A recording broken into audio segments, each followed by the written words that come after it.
Alpine F1 was the last of the 10 teams to debut their 2023 Challenger ahead of the start of the season. They broke cover on the A523 in London recently, but it was also the first time we got to see the debut of their new driver lineup. For this season, Alpine's driver lineup will be an all-French pairing of Esteban Ocon and new driver Pierre Gasly. Not only is there a French connection between the drivers, but there is also plenty of history between Ocon and Gasly that dates back to their junior days. Which is why this makes Alpine's lineup for 2023 very interesting, so we're here to break down the numbers behind this new partnership and whether this duo will work out at Alpine. Be sure to check out the rest of our teammate analysis videos for 2023 in the playlist on our channel.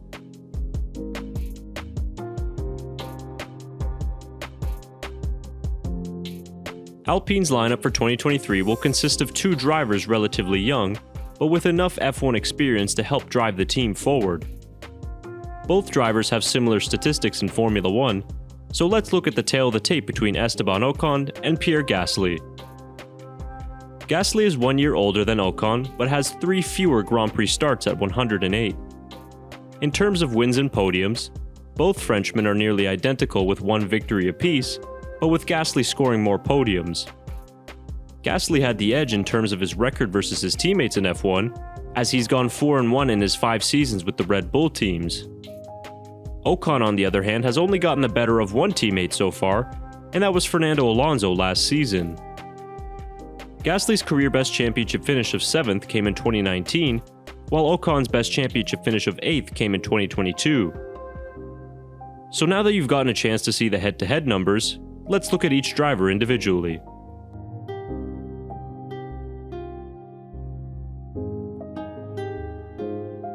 Gasly's Alpine debut in 2023 will be momentous on many fronts.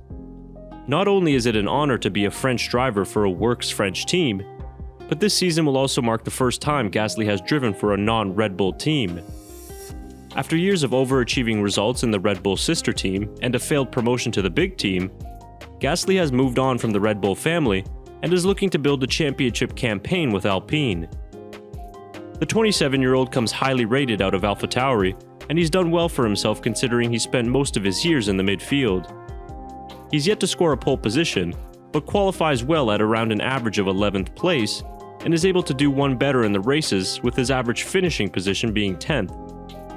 Out of 108 attempts, he's reached Q3 53 times, and has also scored 3 fastest laps in his career. Gasly brings a lot of raw speed to the team, and he also has a gritty determination that fans have come to love since his Red Bull demotion. Ahead of his first season with Alpine, Gasly is feeling more prepared than ever and is aiming to push Alpine forward with his presence in the team. I'm feeling in a very happy place now with a great project ahead of me, physically better than I've ever been, mentally in a better place than I've ever been. So everything is lining up for a good season. As a team, we'll try to finish minimum fourth in the constructor, and push the team with Esteban, working the best way we can to make that happen in a more dominant way. Gasly is always a fun driver to watch, and if the A523 is at least good as it was last year, seeing him run near the front will be interesting.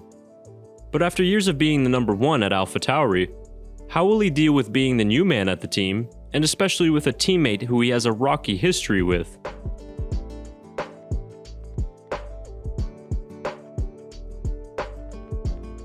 You can say the running theme between Alpine's 2023 driver lineup is redemption. Much like his teammate, Ocon was in a position not too many years ago where he was dropped by his team, except he was dropped out of the sport completely.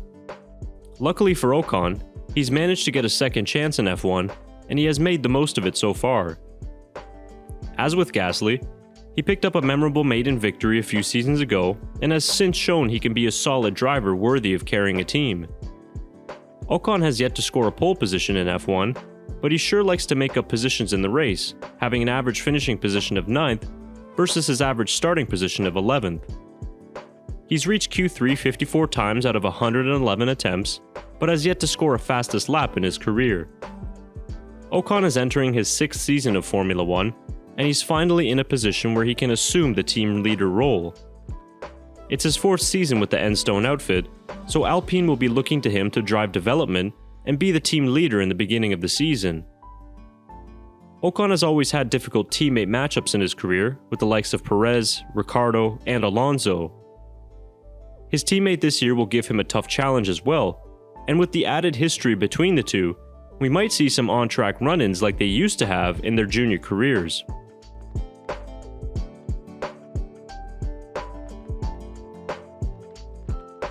Alpine finished 2022 in the best of the rest spot at 4th place, and that was quite impressive considering their reliability issues. The team is feeling optimistic and positive in the pre-season about their A523 and where they can end up this season. According to their technical director Matt Harmon, Alpine is below the 798 kilo weight limit, and that will allow them many advantages in terms of car setup, but also car upgrades. The heaviness of many cars last season limited this freedom, so Alpine seemingly will be starting on the front foot in 2023. Harmon also said the team has a full development budget, and they are looking to spend all of it in order to achieve their goals of a minimum 4th place, and also cutting the gap to the top 3. The attitude from Alpine is certainly positive in the preseason, but we won't know whether the hype is real until at least winter testing. They will need to address the power unit reliability problems, which they said during the launch that they have. The question now will be how much gains did their rivals like Aston Martin and McLaren make, and is this the year Alpine finally starts to get closer to the big 3? As with every team, their drivers are a crucial part of the plan. They have 2 Grand Prix winners in the car capable of scoring points, podiums, and fighting with F1's best. But can Alpine manage the speed of their drivers in the right direction and avoid any potential infighting that might come from 2 very competitive Frenchmen? It's one of the most intriguing lineups of 2023, and one that certainly should be on your radar this season. So what do you think of Alpine's new driver lineup, and where do you see them finishing in 2023? Be sure to leave your comments below, and if you enjoyed the video, leave us a like.